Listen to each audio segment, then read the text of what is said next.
The Governor of Washington is the head of government of Washington and Commander-in-Chief of the state's military forces.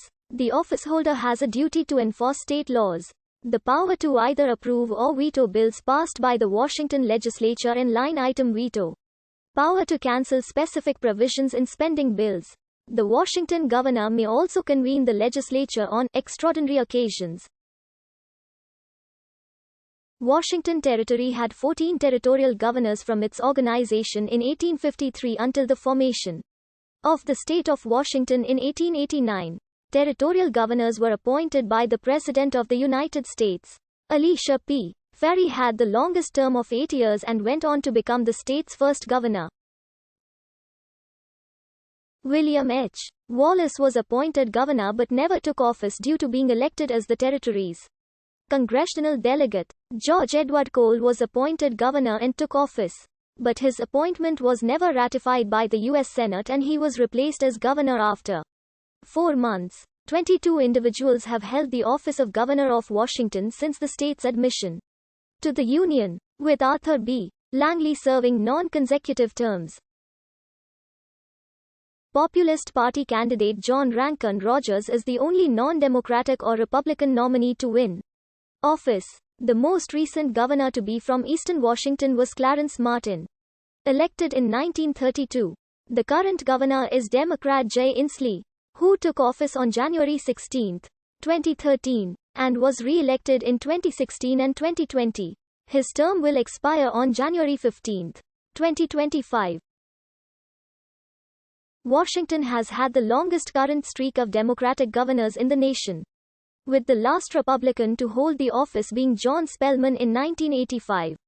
With the re-election of Inslee in 2020, Langley, Daniel J. Evans and Inslee are the only 3 Washington governors to be elected to 3 terms. Washington Territory was created on March 2, 1853, from the northern half of Oregon Territory. At this point, Washington Territory also included the northern panhandle of modern Idaho and parts of Montana.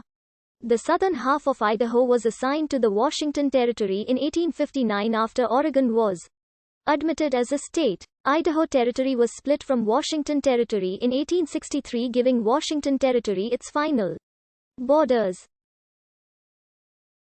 Due to the long distance between Washington, D.C., and Olympia, there was often a lengthy gap between a governor being appointed and his arrival in the territory. Washington was admitted to the Union on November 11, 1889. The term for governor is 4 years, commencing on the second Monday in the January following the election.